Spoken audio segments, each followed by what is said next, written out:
Here's a hopefully quick video about some electrical improvements I made in my house, and I'm only showing it here because I had some difficulty in finding the appropriate parts to work in one of the situations that came up. And I found what seems to be a good solution, so I'm sharing it here. A lot of people may already know about this, but some people may be scratching their heads trying to do the same thing, so hopefully this will help. I normally do all the electrical work in my home and have done for decades, but there are some things that are just too difficult for me to do by myself. So recently I hired my regular electrician, who I use on my other properties, to come and do a little work in my house. And when he was here, I asked him to install a couple of three-way switches for a yard light for my backyard. They were operated out of a switch in a closet in the house, and I was tired of having to go in there to operate the yard light, so I asked him to put in a nice, reliable, industrial grade or whatever switch. Also, because a lot of the ones that you find in the big box stores and the hardware stores, for wireless switches and three-way wireless switches, have a range of not that much. They're designed to work within the size of a typical room in a house as far as their wireless range goes. And one of the switches for my yard light needed to be in my garage, which is some distance from the house, so it's, I thought it would be pushing it. I might not have reliable radio coverage. So my electrician installed this Lutron product. You can see it in this picture. This is actually the base unit, and it's put in the wall just above the box where the switch used to be to turn on the yard light. There was a bunch of other wiring going through there, and he said it didn't have enough room for the kind of bulky base unit, so he put another box up on the wall and then just ran a short conduit down into the other box and wired it up. So this is the base unit, but it also has the two switches on there for turning the light on and off. So it's actually not a three-way, it's a four-way or whatever. You can operate it from three different places. So just to restate, behind the on and off switches that you can see in this picture, there's the electronic module, the solid state switch, which is actually switching the current to the yard light. The remotes, which you can have as many as you want, all paired up with this unit, can be put wherever you want within their wireless range. And here's a picture of one of the ones that was installed by my basement door that goes out to the yard. So there's a good place where you'd want a light switch. And here's another one that's out in the garage, because sometimes when I'm working in the garage, it has a light which lights up the apron in front of the garage. But if I'm doing work out there and it's dark, sometimes I want additional light, so it's nice to be able to turn the yard light on from right there. So that was the goal here. And that worked out so well that I thought, hey, my office in my house, which is a repurposed bedroom, it has ceiling fan lights. So there's a ceiling fan. So there's a ceiling fan, and it has some LED lights on it, which also are the lights for the room.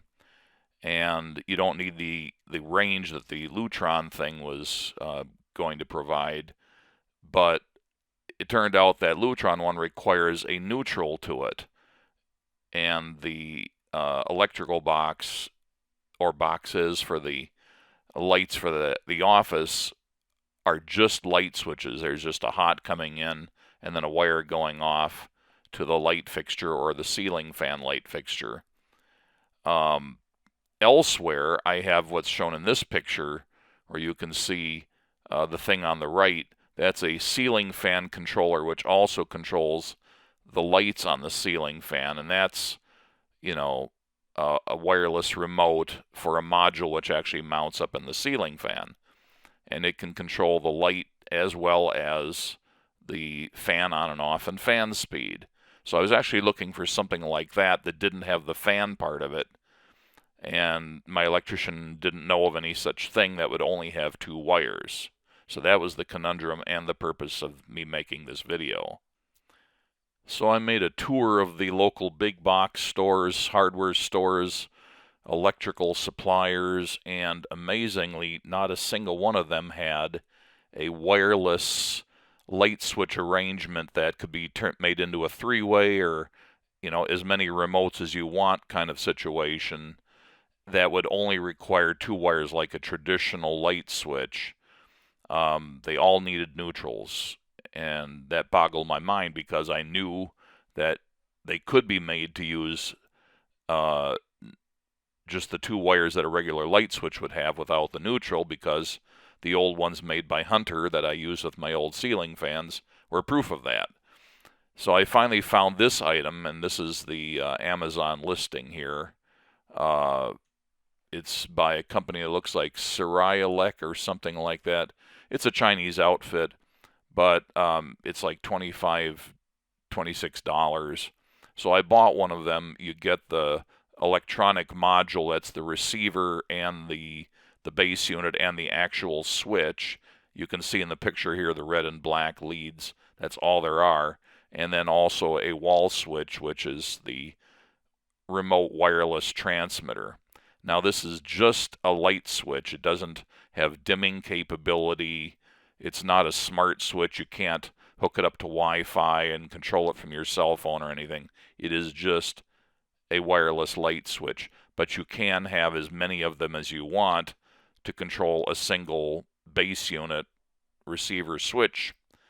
And likewise, you can have one switch control a whole bunch of the base units if you had such an arrangement. So this video is now going to talk about how I went about the installation so you can see what it's like.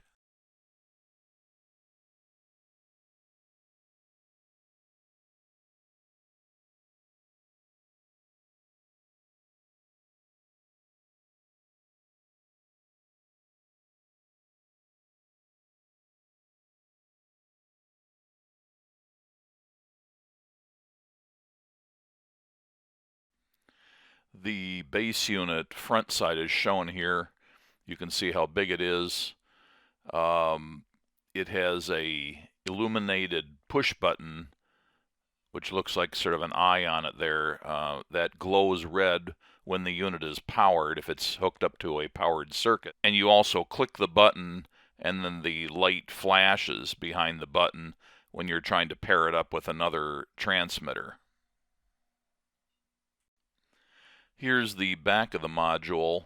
You can see that it has a tab where you can screw it onto a surface of some kind, but if you're just tucking it inside the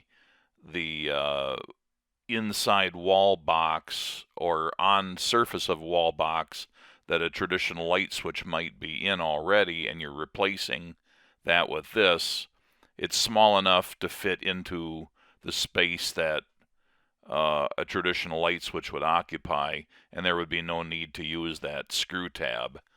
But if you were just mounting it on a wall or something, or inside some piece of equipment perhaps, then you could use that.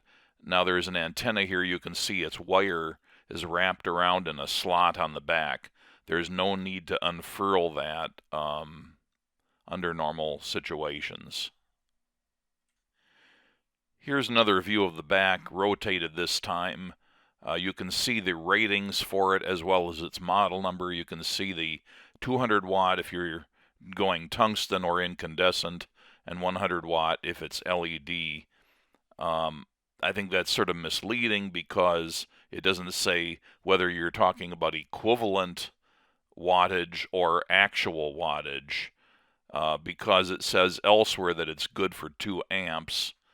That, I think, indicates that you could probably do more than 100 watts equivalent with an LED bulb, but it should be enough for pretty much any normal light switch.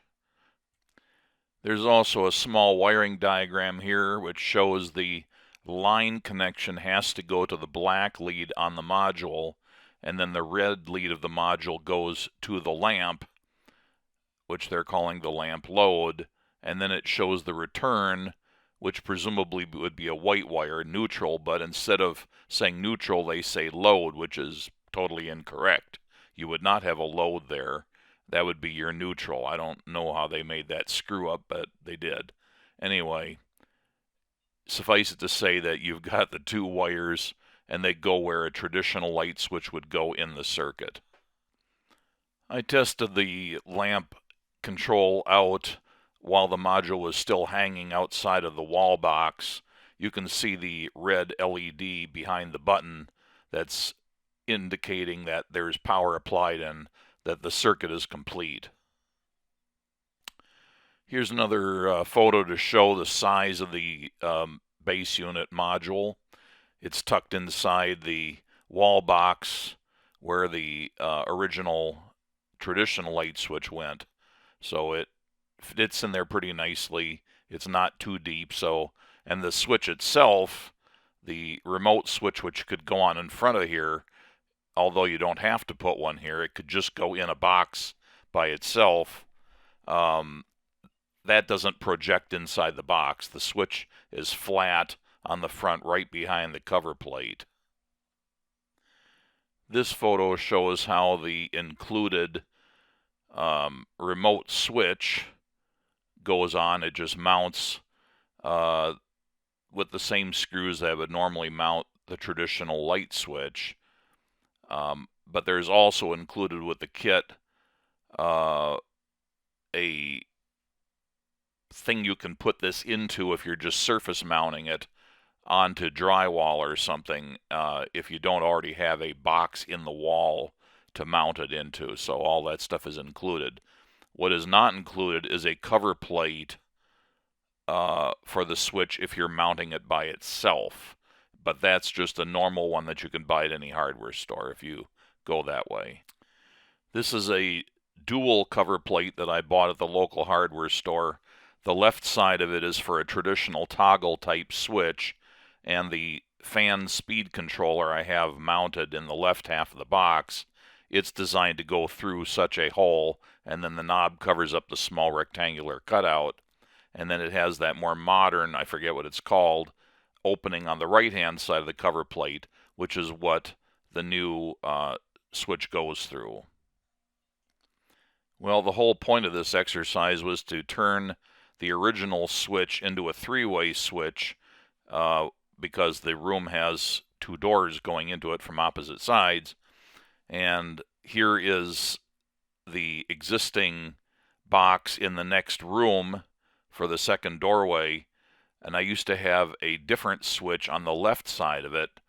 And I installed the second remote for this new wireless switch in the left position, so you can see how that works.